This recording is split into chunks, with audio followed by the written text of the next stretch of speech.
Ahoy there, buttercups! So you think pirates just grabbed treasure and split the gold?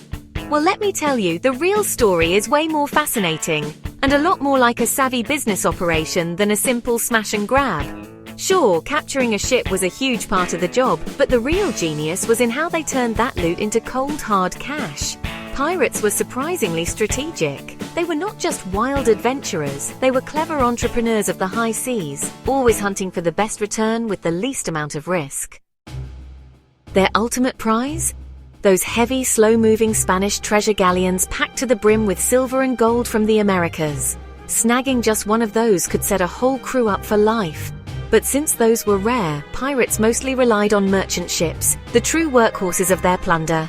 These vessels were loaded with everything from everyday supplies to luxurious goods, and they were much easier targets. Smaller crews, lighter defenses, and captains, who were earning a meager pay anyway, would rather hand over the cargo than fight to the death. It was like the perfect pirate combo meal. Good payoff, low risk, and sometimes you even got a freebie like valuable maps. And it was not just ships. When the seas were quiet, pirates would raid coastal towns, swooping in, grabbing what they could, and vanishing before the Navy even knew what happened. Some towns were hit so often people just packed up and left. Their tactics were a brilliant mix of brains and brutality. They would fly friendly flags to get close, then raise the terrifying Jolly Roger at the last second. Often, that black flag alone was enough to make a ship surrender without a fight. If not, a warning shot usually did the trick. Believe it or not, about 70% of targeted ships gave up immediately. Pirates had a reputation, and they worked hard to keep it that way, sometimes using scary tricks like slow-burning fuses in their beards to look like demons. It was all about psychological warfare. Why fight if you could scare someone into handing everything over? And get this, many sailors actually surrendered willingly. Life on a merchant or navy ship was miserable. Awful pay, terrible food, and harsh discipline. So when pirates showed up, some crews saw it as a chance to join the other side. Pirates were happy to recruit them. More crew meant more ships they could capture. It was the world's first pyramid scheme, with more rum and cannons. Sometimes piracy was even legal. During wars, governments issued letters of marque, basically giving privateers permission to attack enemy ships. When the war ended, some just forgot to stop. Whoops! Now, you might picture pirates swimming in gold coins and jewels, but the truth is, most of their loot was pretty practical.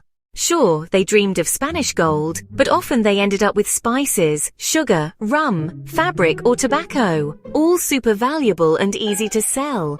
They would even take medical supplies, weapons, and sometimes the ship itself.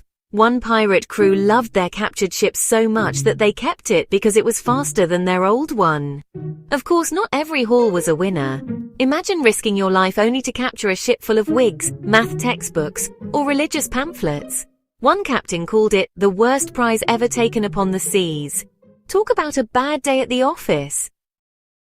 But once they had the loot, came the next challenge, selling it. You cannot just roll up to any port with a stolen ship, so pirates relied on a whole underground network.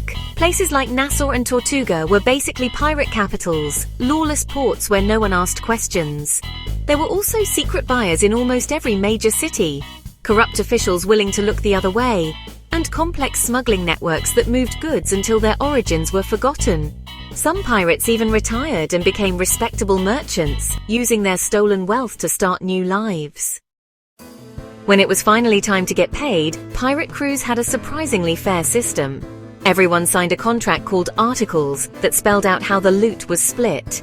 The captain got more, but not a crazy amount, maybe 5 times what a regular sailor got. Specialists like carpenters or doctors earned a premium, and even the lowest deckhand got a share that was far more than they would make on a legal ship. They even had injury compensation.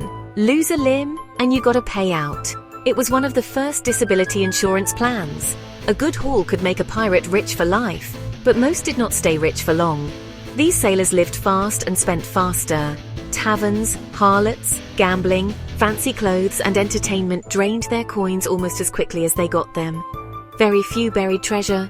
Why would you, when you could enjoy it now?